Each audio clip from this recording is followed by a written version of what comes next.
Hello everyone, I hope you all are good. तो आज के जो हमारी वीडियो है वो बायो पे है। मैक्सिमम वीडियोस मेरी केमिस्ट्री पे होती हैं, बट आज की जो पहली वीडियो है मैं वो बायो पे बना रही हूँ। बायो का चैप्टर है क्लास 9th का cell the fundamental unit of life. Fundamental से आप क्या समझते हैं? What do you mean by fundamental? Fundamental unit of life is the cell. Fundamental होता है जहां से कुछ शुरू होता है, जहां से सब शुरू होगा। Everything starts from there. So this is what we call fundamental, important. So cell एक ऐसी पार्ट है हमारे लिविंग ऑर्गेनिज्म का जहां से लाइफ स्टार्ट होती है।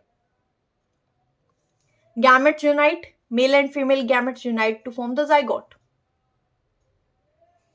It contains two nucleus which later on fuse, but it is a single cell.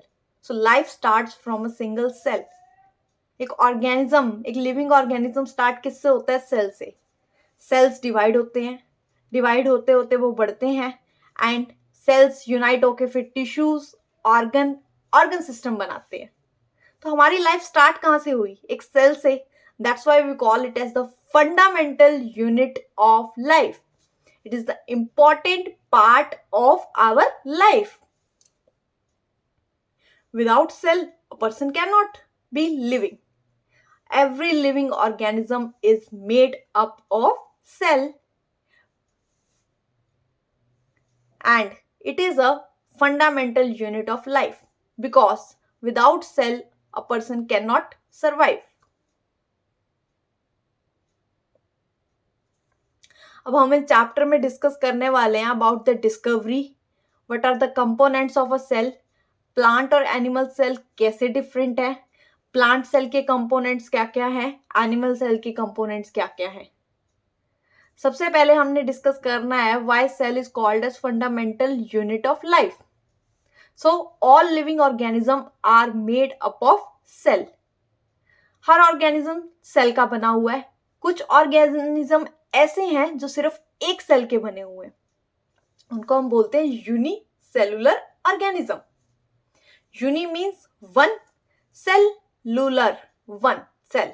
तो ऐसे ऑर्गेनिज्म जो सिर्फ एक सेल के बने हुए हैं हम उनको बोलते हैं यूनिसेलुलर ऑर्गेनिज्म. फॉर एग्जांपल अमोइबा, बहुत ही कॉमन एग्जांपल है. क्लास 8th में आप पढ़ के आए अमोइबा न्यूट्रिशन लेता है, उसका एक सेल ही होता है जहां पे उसकी डाइजेशन भी होती है, जहां वो फूड कैप्चर भी करता है, स्टोर भी करता है, एक्सक्रीशन भी उसी की हेल्प से होती है. तो सारा जो फंक्शन है बॉडी का वो एक सेल कर रहा है उस यूनिसेलुलर ऑर्गेनिज्म में.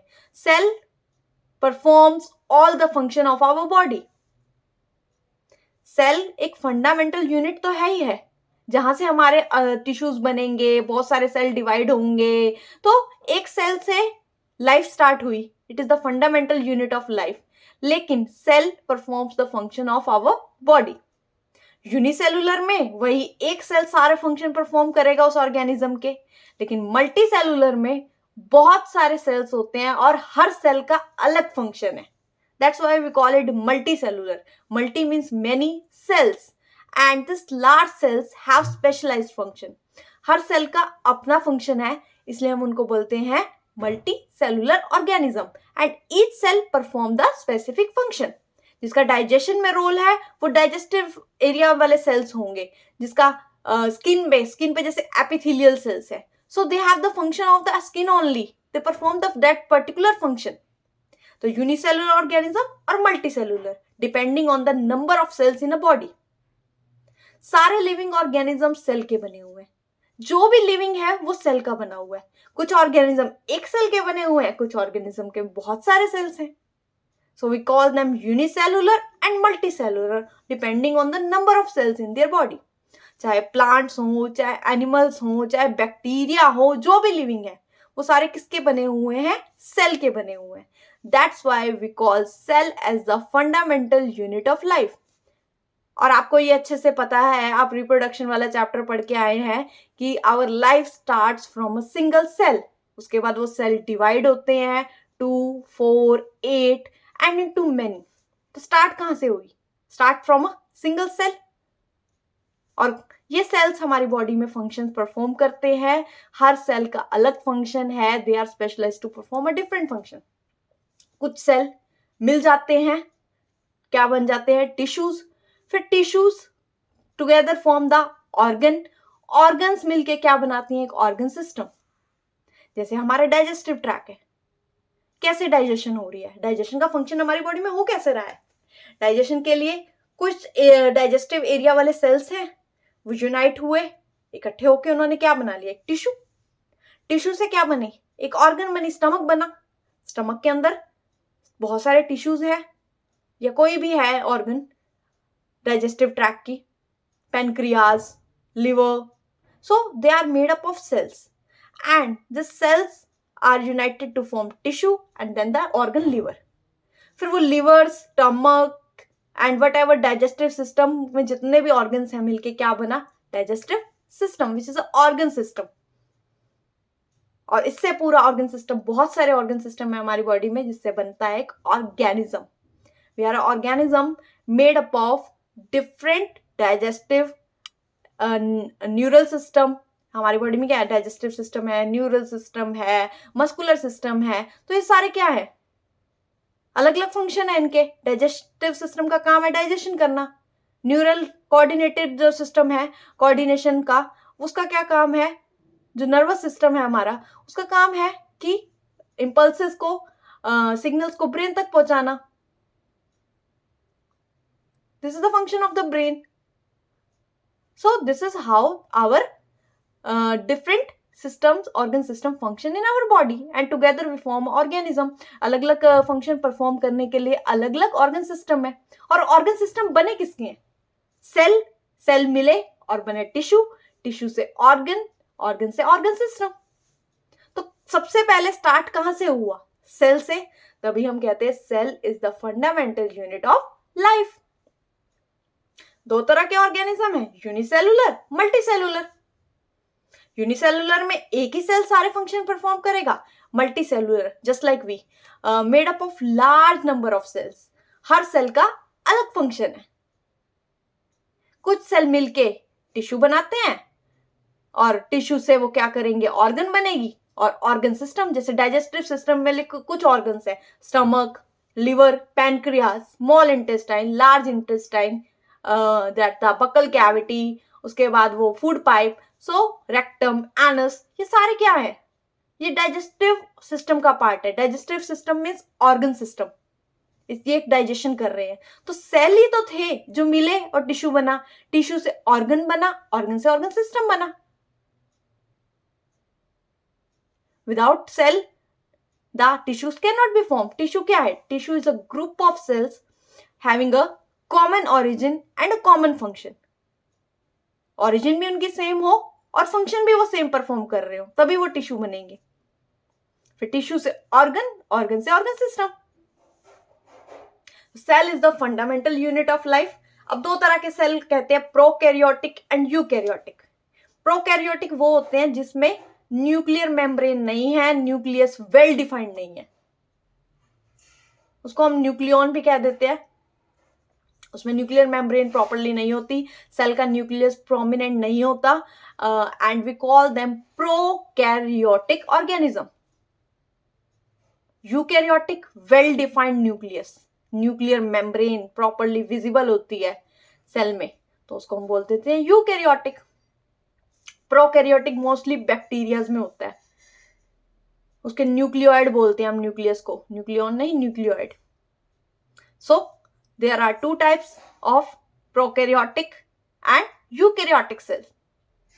प्रोकैरियोटिक सेल जो होते हैं वो बैक्टीरिया में दिखते हैं, न्यूक्लियर मेम्ब्रेन नहीं होती, न्यूक्लियस वेल डिफाइंड नहीं होता, इनको हम बोलते हैं प्रोकैरियोटिक ऑर्गेनिज्म या प्रोकैरियोटिक सेल, बैक्टीरिया में होता है। यूकैरियोटिक है, हमारे अंदर होता है, यूकैरियोटिक एनिमल्स में होता है, जिसमें वेल डिफाइंड न्यूक्लियस है, न्यूक्लियर मेम्ब्रेन प्रॉपर्ली विजिबल होती है, तो उसको हम बोलते हैं eukaryotic cell, true cell. Eu means true, karyon, nucleus. तो हमने डिस्कस किया cell is the fundamental unit of life. दो तरह के यूनिसेलुलर, मल्टीसेलुलर डिस्कस किए। अच्छा, अब आपको ये पता लग गया होगा कि cell, our life starts from a single cell. Eukaryotic, prokaryotic. Eukaryotic true nucleus होता है जिसके अंदर, सेल के अंदर अभी हम डिस्कस करेंगे कंपोनेंट्स ऑफ अ सेल। वैसे आप क्लास 8 में पढ़ के आए हैं कि cell is composed of what is the structure of a cell, लेकिन हम इस वीडियो में सारा दोबारा रिपीट करेंगे और मैं नेक्स्ट वीडियो में ऑस्मोसिस बनाऊंगी, ऑस्मोसिस की वीडियो बनाऊंगी, क्योंकि that's very important for knowing the condition or the when we put a cell in isotonic, hypotonic और hypertonic solution, तो क्या changes आते हैं. So next video will be based on the osmosis, how the cell either shrink, swell or no change in which type of solution. Hypertonic, hypotonic and isotonic solution में क्या changes आते हैं cell के अंदर. This is very important because इसमें cell membrane और cell wall का एक रोल होता है. तो हमें ये जानना बहुत जरूरी है कि ऑस्मोसिस का क्या रोल होता है, कैसे मूवमेंट ऑफ सॉल्यूट होती है from higher to lower concentration, और कहाँ से कैसे होगी, सेल से होगी या बाहर का जो सॉल्वेंट है वो इनसाइड द सेल जाएगा, और कैसे चेंज आएगा सेल की शेप में. तो अब हम सेल की शेप की बात कर रहे हैं, तो सेल भी अलग अलग शेप्स के होते हैं. एक ऑर्गेनिज्म के अंदर भी जैसे उनका फंक्शन होगा वैसे उनकी शेप होगी.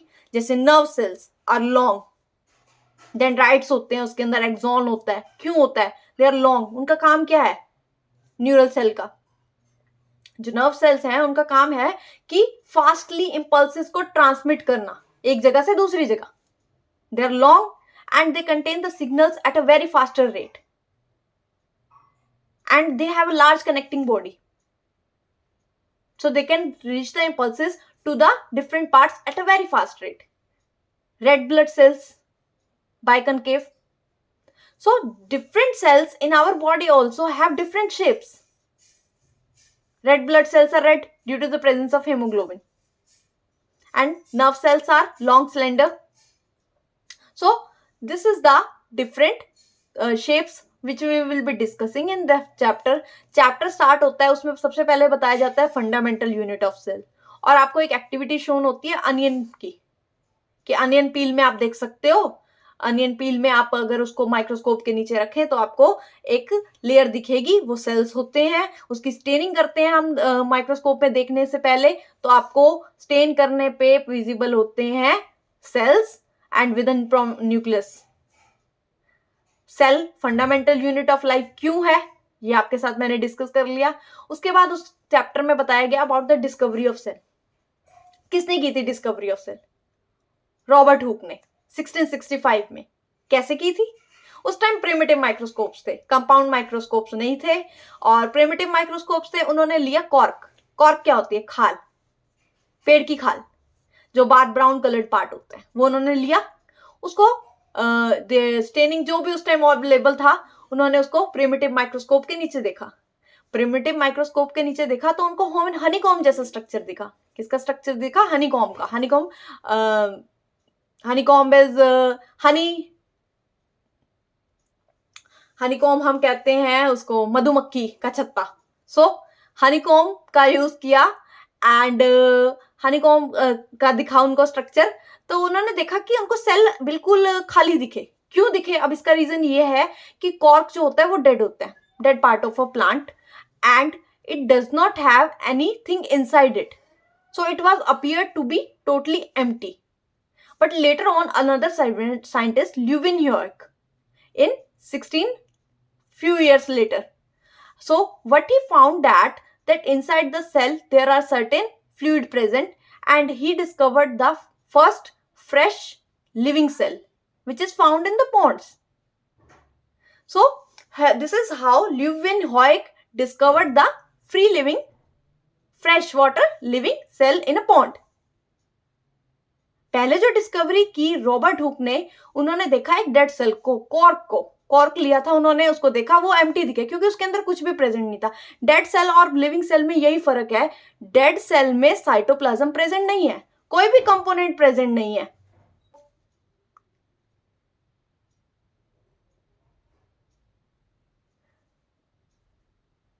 अब सेल का स्ट्रक्चर कैसा होता है?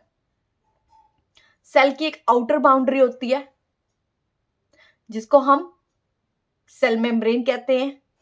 प्लांट्स में उसके बाहर भी एक लेयर होती है जिसको हम सेल वॉल कहते हैं, लेकिन एनिमल्स में सेल वॉल एब्सेंट होती है। प्लांट्स में है cell wall, but in animal cell it is absent. आप ये क्लास 8th में पढ़ के आए हैं, what is the difference between a animal and a plant cell. लेकिन आज इस वीडियो में मैं बेसिकली एक रिव्यू दूंगी आपको कि एनिमल और प्लांट सेल में हम क्या क्या पढ़ के आए थे।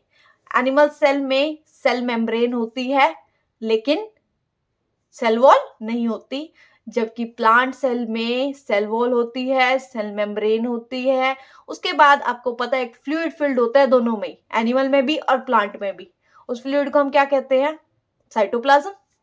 Eight the centre in animal cell is a nucleus, जबकि प्लांट में सेंटर में नहीं होता।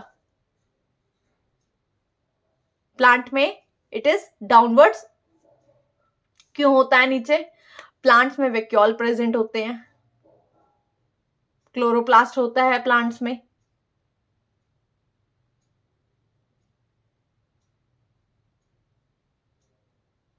Animal cell lack chloroplast. So there were certain differences between plants and animal cell. आपको आपकी वीडियो में दिख रहे होंगे दोनों प्लांट और animal cell, and you can see the there is no cell wall in the animal cell but there is a cell wall in the plant cell.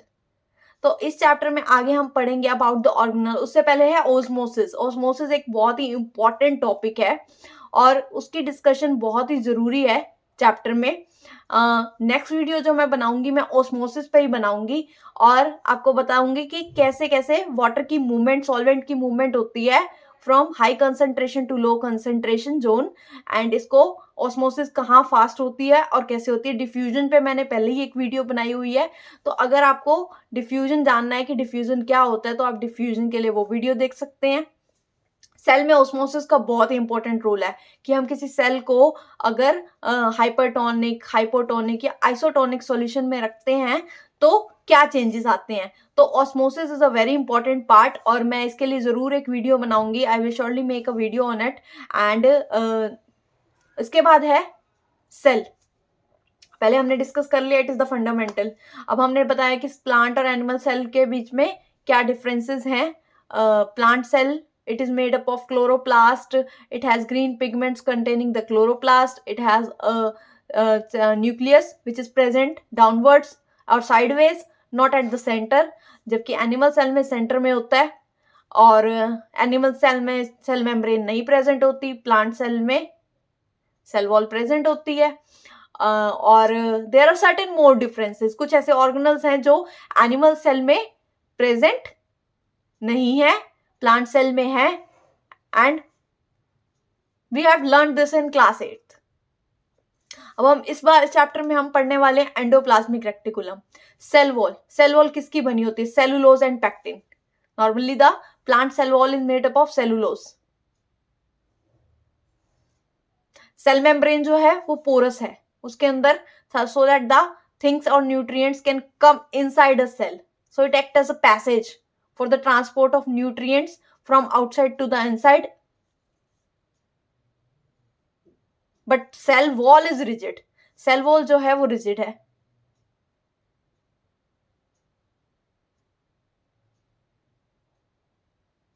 I hope ये video आपको समझ आई हो।